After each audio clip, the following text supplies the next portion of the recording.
Are you expecting somebody? I'm not, but we are at a rally. You want me to get it? No, I will. Okay.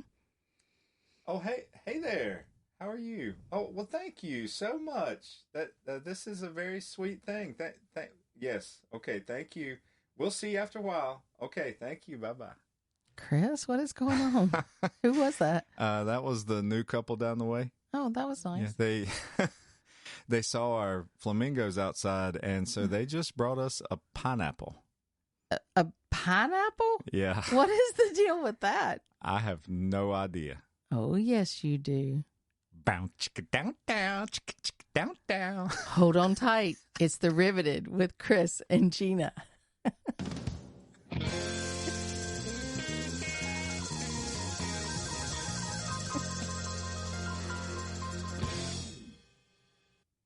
Good morning, Gina. Good morning.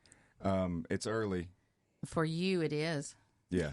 And we are excited to do another fun episode with some friends of ours. We've known them for a while, but like a few people that Airstreamers that we know, we hadn't seen them in several years, but we're excited to have them in our podcast studio in the Airstream here. We are. And that's the best thing, though, about the Airstream Club and Airstreamers in general. You know, you see them, you spend some time with them, you kind of go your separate ways, but then when you come back together, you just pick up right where you left off, and that's the beauty of it. Absolutely. Mm-hmm. Yep.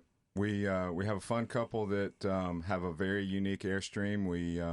We've seen it numerous times and seen it going down the road, and it is probably one of the biggest rigs that is rolling down the road that has the name Airstream on the side of it. And it's definitely carrying the most weight rolling down the road. Yeah, so yes, it is. We're excited to hear all about it and hear about their fun experiences and enjoyment of having their Airstream in their life. And their names are Ricky and Joan Wilcox. We're so glad to have them on. They're super, super wonderful people.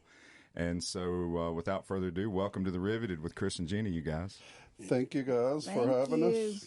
Yeah, so much. So sitting here in the studio looking over at Ricky, I'm beginning to think, Chris, that he is not a morning person either, right? Why do you say that? Well, he's kind of like glassy eyed and stuff. And is there a routine that y'all have in the mornings whenever y'all get up? How does that work? I guess you could call it a routine. Joan, she hits the floor running, and I kind of slowly mosey out of bed and get my day going. And she's like an Energizer bunny when she hits the floor. She just, if there's a clock, we don't use one too often, but she'll just run down the hall, grab the coffee, run to the bathroom, run back, get the coffee. She's just bouncing off the walls, and I'm just amazed watching her. I'm on a mission. I have things to do. That's right. It's a new day, right? It's a new day. Got to get that day started. Yeah. So awesome. See, Chris, what I mean? I know. He sits like you do in the mornings and just chillaxing. Yeah. Yes. Well, we're glad to have you this morning. It's not that early. Thank you. You know, it's only like 5:30 in the morning. No, I'm just kidding. The sun is up. So to start off with, I mean, this is kind of like a double part, big loaded question, but we like to ask everybody, obviously, how they got interested and got started in the Airstream lifestyle. But you also have an extremely unique Airstream rig rolling down the road. So tell us what you have and how it's equipped, and then just both of you just share with us, like how you found it, how you found it, how you got started, because it's such a unique rig. Well, I've told a few people it found me. I'm a contractor, and I was rebuilding a storage facility that had collapsed from the snow. And I had to move all the boats and campers out from the one that collapsed, tear it all down, build it back. And I was moving all the boats and campers back where they were. And I didn't get finished on a Saturday, so we swung by after church. I had one boat to move, and then the job was completed, and Monday I was going to collect my final payment, and the guy came driving up in the motorhome, and there was a boat parked in his way, and he just walked over and asked me if I knew who owned the boat, and I said, no, I don't, but I'll move it for you if you need me to. So in conversation, he said, we just took our last trip in this motorhome, said, I've already made arrangements to a guy to put it on consignment next week. So I said, well, if you don't mind me asking, what are you going to ask for it? And he threw out a number, and I threw out a number, and we agreed and shook hands, and that's when the fun began. So had you ever thought of Airstream up until that point, or did this just literally fall in your lap? It literally fell in my lap. Wow. And my wife was in the car. Oh, so she didn't even know about the deal. Reading the newspaper. So I went over and I sat down in the truck and I said, Joan, I said, do you like that RV? And she said, it's all right. And she went back to reading her paper and I said, no, do you really like that RV? And she said, well, it's okay. Why? And I said, well, I think I just bought it. Oh, yeah, that wasn't a good day. Well, at the time, we both were still working, and we had discussed after retirement that we possibly might get something like this. And he's sitting there telling me, "Do you like it?" I have only been in maybe 2 or 3 RVs, period, in my life. And hadn't been in that one. Yes, and we were not financially prepared, for this. And there were a couple explicits that I'm sure I can't say. But I said, where do you think you're going to get the money for this? Mm-hmm. But long story short, it was the best decision that we ever made. It was wonderful. And that is a great story. When was that? Like what time? 2014. Okay, 2014. So, and what is your rig? It is a 39-foot Airstream land yacht.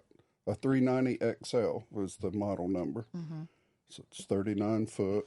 Which means it's a drivable Airstream. Yeah. Right. Which they did not make many of those. No, it's built on a Freightliner chassis with a Caterpillar engine and Allison transmission. Wow. It is huge. We've seen it, and it is huge. Yeah. Yeah, and then continue with the rest of it. Well, that's since I like my toys, so I went on the how do I haul all my stuff journey, and we had a tow dolly. We hauled a car on some, and then we got we decided to haul a flat tow. So we got that vehicle. Then put a bike rack in the back, and then that still wasn't enough so we ended up with a 28-foot enclosed trailer. So I'm about 72 feet long and about 40,000 pounds. Give or take. So the trailer that you tow behind your rig is actually the length of a lot of just towable Airstreams. For sure. Yes. Yeah. It is an amazing sight to see. It's just such a cool rig, and all the stuff you've got in that trailer and how you roll down the road. It's unbelievable. Going down the road, not a problem. Left turns, usually not a problem. Right turns, big problem. Yeah. Yeah, I bet. Unless you can take another lane or swing out or have a really big intersection, or you get lucky and there's no cars there, sometimes you just can't make the right turn. Yeah. We're the size of a transfer truck going down the road. Seriously. Easy. I would agree. Yeah. They're usually about 80 feet total. Yeah. Yeah, that's nuts. That's it's nuts in a good way, but it's unbelievable. In a fun way. I'd much rather be having the length of this one than the truck. Well, I've said it several times, but when you're towing, you want a Bambi behind you, And when you get there, you want what I got. Yes. Yes. Yeah. Yes. That's a funny. good analogy That for is. sure. Yeah. It absolutely is. Yeah. And you carry toys with you, don't you, in that trailer? Well, just And Joan's over here just cracking up. there's a bike rack up front. Let me explain what is in you this explain. trailer. Take it away, Joan. We have 2 e-bikes. We have firewood. We have a small freezer. Freezer. Yeah, a small chest freezer. We have a golf cart. We have a Harley-Davidson motorcycle. And then we also pull an Nissan Xterra in the back. When we get to our campsite, he takes the Xterra out and hooks up the trailer to the Xterra. And this Xterra looks like it's taking off because of the tongue weight of the trailer. And, of course, we never take it out on the road. It's just to maneuver it around the campsite or the campground to get it in position to where it's convenient to us. But there we have everything that he can imagine that we have. I'm surprised that he hasn't strapped me onto the top of the roof to free up more space inside the RV. Don't give me any ideas. Yeah, I know. You would probably do it. That's why I'm trying to be nice. Oh my gosh. So with all of this, are you guys full-timers? Nope. No. And you carry a chest freezer with you. Yep. What's in that freezer? We like to cook. We like to eat. Yeah. Okay. Everything. Steaks and chicken and pork chops. Okay, so it's not like some exotic game or something no, that you just can't do without. Yeah, okay. No. Sometimes, like, we'll leave with the freezer full, like when we went to the Keys for a couple of months. And so then as we cook, we whittle it down. And then before we left, it was full of fish and shrimp, and Right. we back. bought all that and brought it back home. Yeah, that makes sense. It sounds to me in very short order here that they're probably some of the smartest RVers we've ever encountered. Oh, you don't know me very well. I mean, just that one logistical idea alone of, you travel a long way from home and you take a big chunk of food with you, and then you have the ability to bring a bunch of local good food back. That's very smart. Well, I don't know if you've ever partaken of, in the Keys, there's some shrimp. They're called Key West pinks. They're really big and fat. They're almost like a little lobster. Wow. And they are delicious. Like that's the only place you can find them, kind of It's the thing. only Or place you can find them. Wow. have you ever had that, Chris? I don't believe I have. Yeah, They catch them at night, and they're really, really deep. They go out where it's like a couple thousand feet deep. And again, what's the name of them? Key West pinks. Key West pinks. Yeah. I have to remember that. So, I mean, you guys have been doing this now over 10 years, and you have a very large rig, which I'm sure has a little bit of limitations every so often about where you might be able to take it. But tell us a little bit about like some of the, maybe your top 2, 3 epic trips and destinations that you've been so far. Whatever comes to mind. Last year we went out west to the International, and that was in Rock Springs, Wyoming. So from there, we were there for 2 weeks. And after that, we spent a week in the Tetons, a week in Yellowstone, a week in Cody, Wyoming. And since we had the motorcycle with us, we went to Sturgis for 2 weeks, and we stayed in Rapid City there. And because those stops landed us in South Dakota during Bike Week.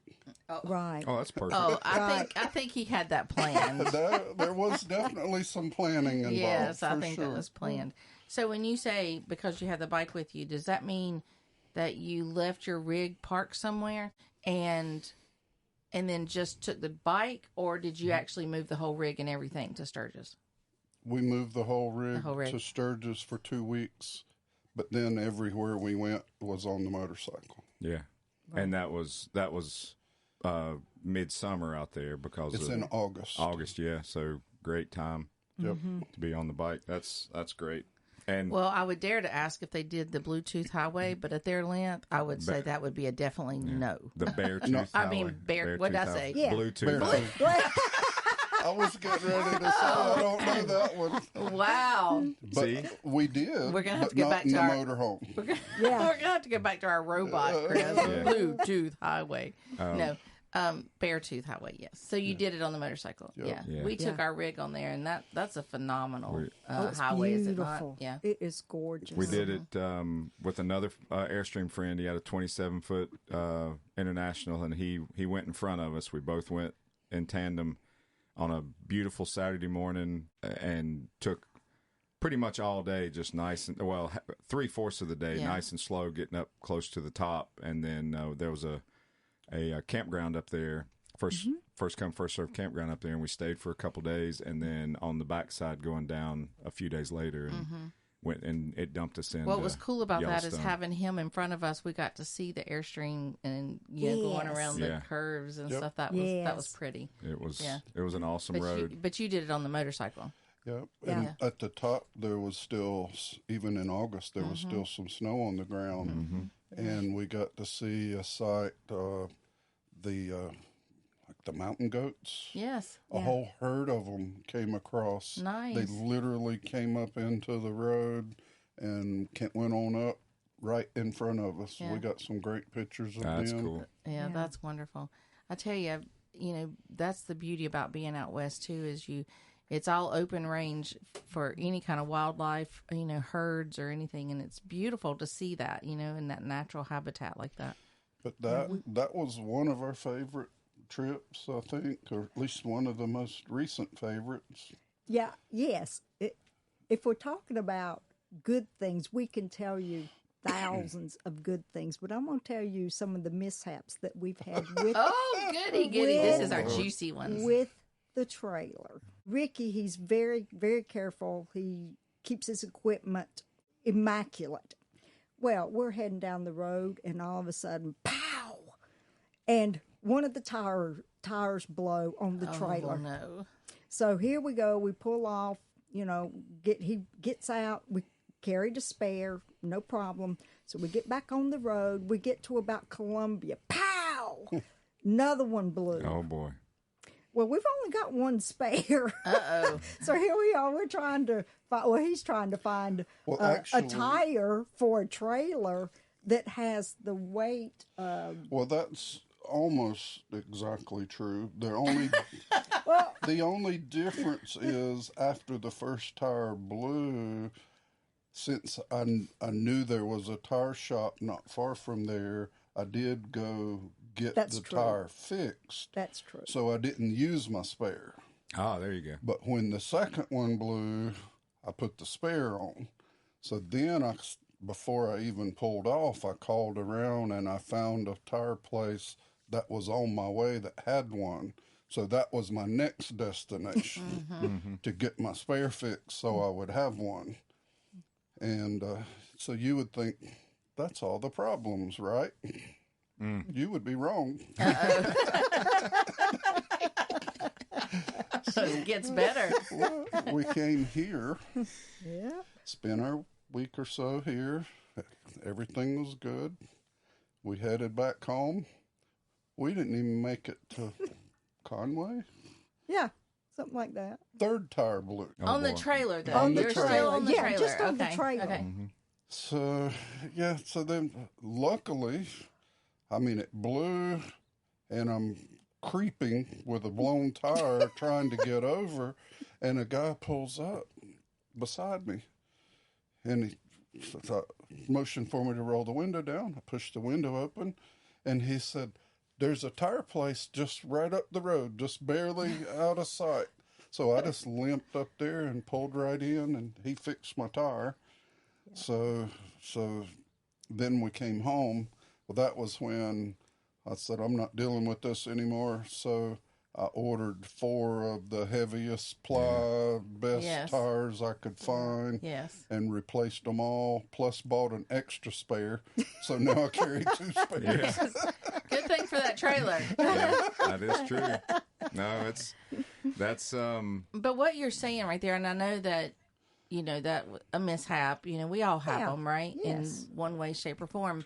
But what I'm hearing you say behind all of that is that, yes, that happened, but you took the right measures in making sure it doesn't happen again to the best of your ability, right? I carry so an air many people compressor. don't do that. Nope. Yeah. I carry 2 spares. I carry a floor jack. I carry an electric impact wrench and everything with me.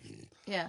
But you prepared yourself before you hit the road again as far as with new tires and stuff. Yeah. Instead of just hitting the road and saying, well, I hope that doesn't happen Right. again. No. well. Yeah. I guess a good way to combine and sum all that up is to say that experiences like that build character. That's right. Yes. Yes. Joan had a little bit of a phobia maybe there for a little while about the trailer. She was leery of it. I can understand that. Yeah. But I think we're good now. That's I good. think we're good. Yeah. So I've heard all the things that Ricky carries with him. What about you, Joan? What all do you carry? Oh my gosh. Not really. What do I carry? You don't I need don't- me to tell you that. I don't. You I carry don't Ricky, carry- right? I carry Ricky. I mean, as far as anything luxury, I mean, nothing. I mean, I got to have my makeup or I'd scare everybody. I love it whenever Halloween comes around because I can just go out without it. Oh, come on now.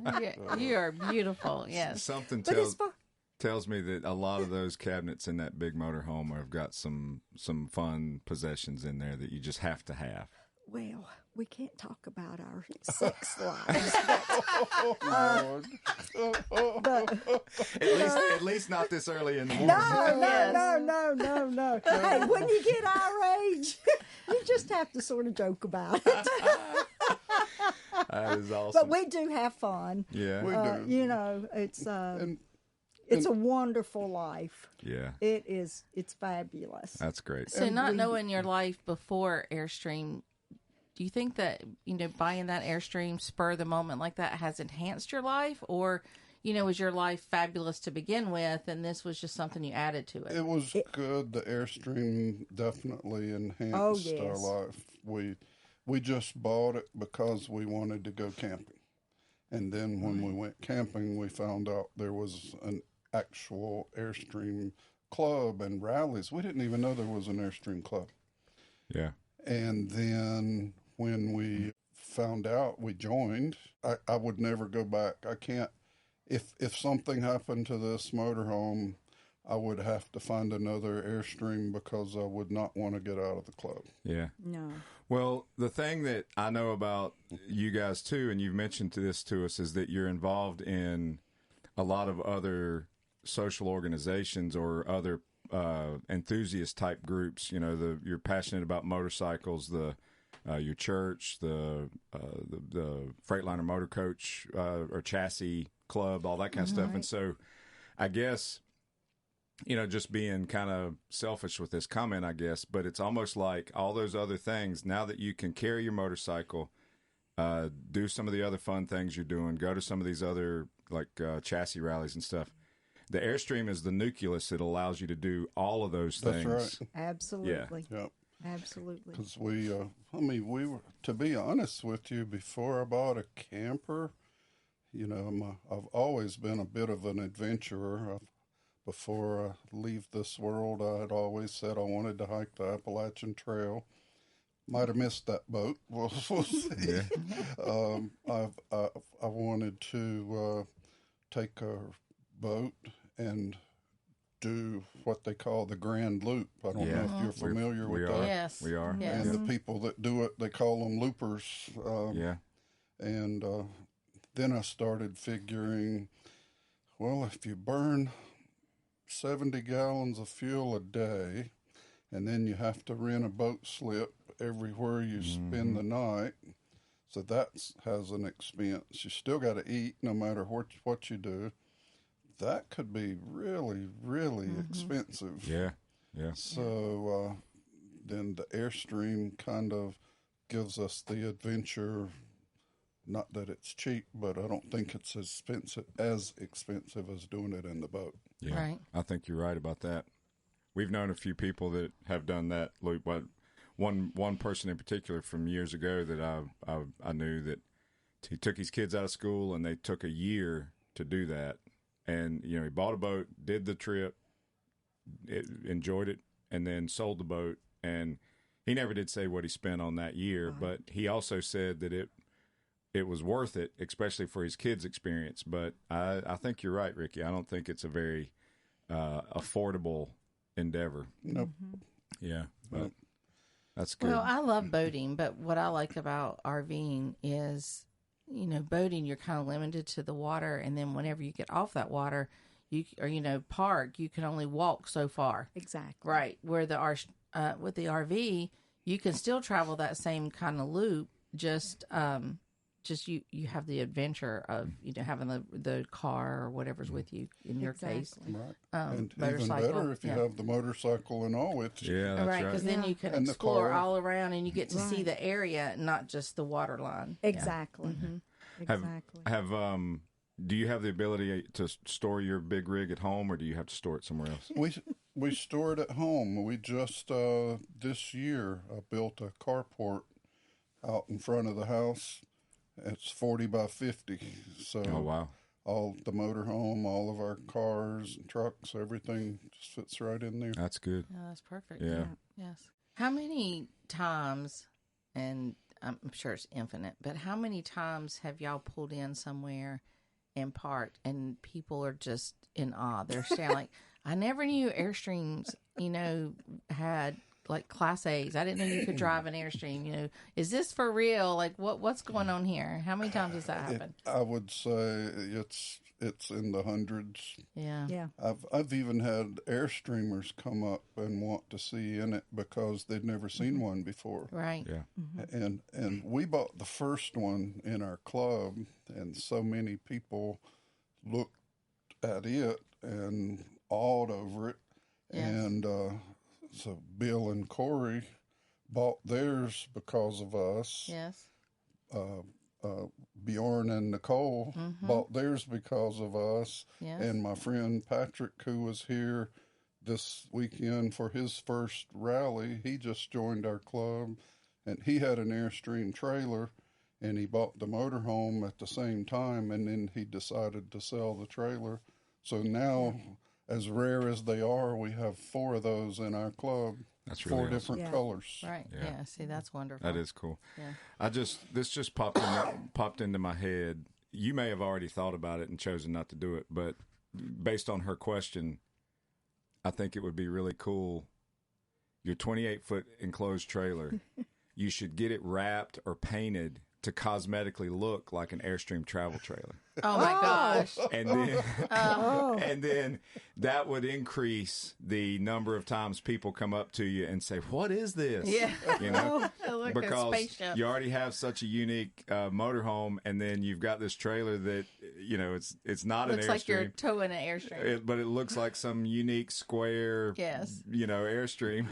I had briefly thought about that, and I had thought about having it striped to match the RV. Yeah. And then I decided just to leave it alone. Yeah. Well, thank you so much, Chris, for planting that idea.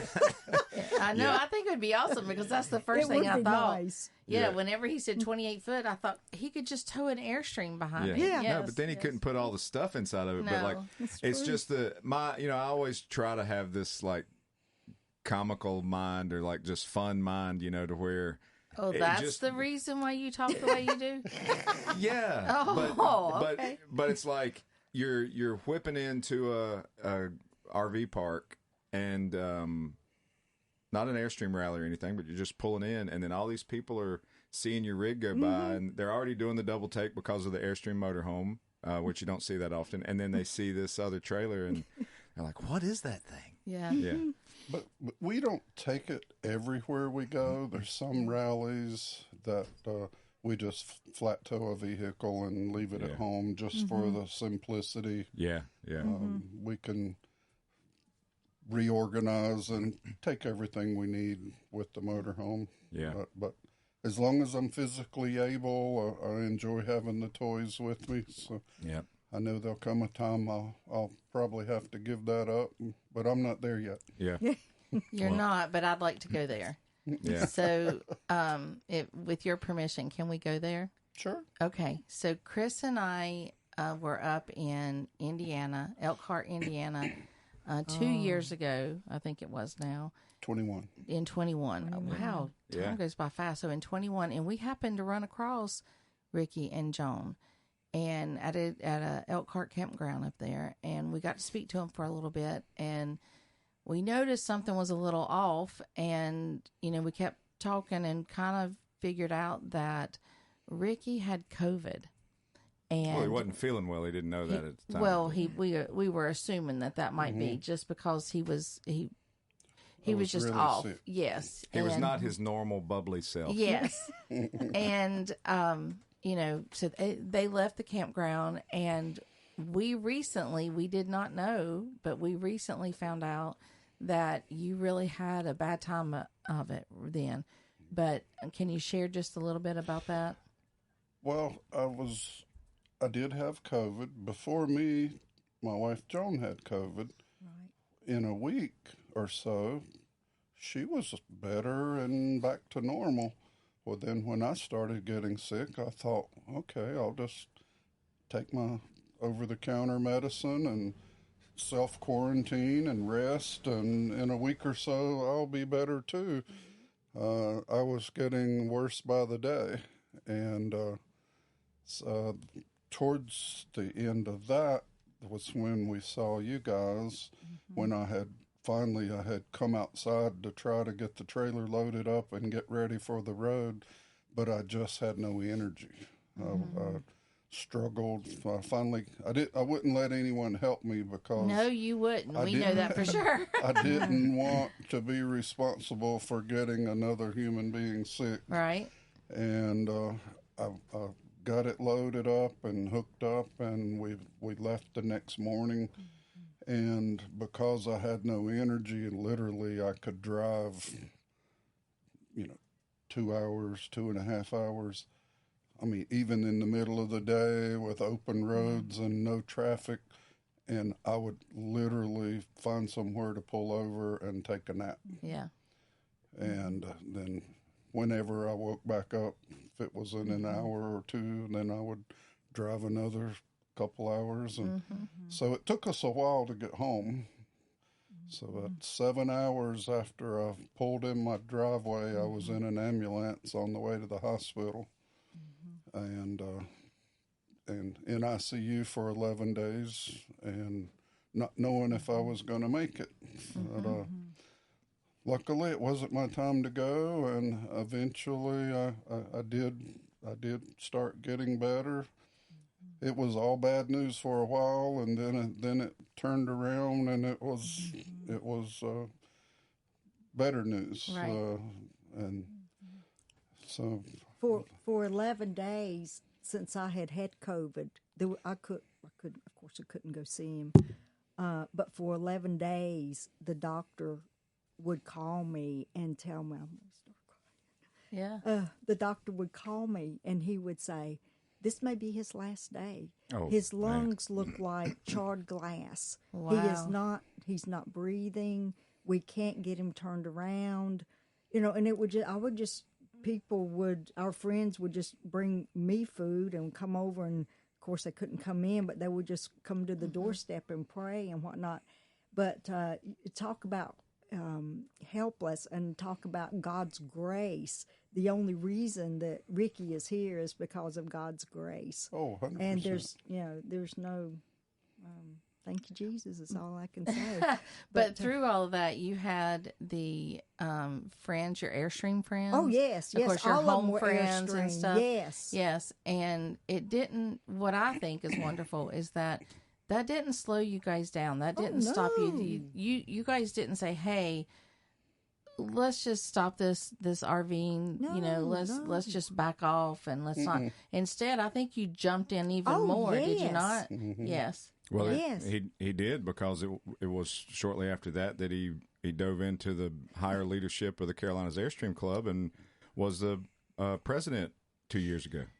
Well, that was last year. Yeah. Last year. Well, we joined the club in 2015 that I didn't even know existed. So we still had some family matters we were dealing with, but 2016, 17, we started going to a few more rallies. And if you would have told me that the club that I just joined in 2015, I would someday be president of that club, I would have horse laughed you.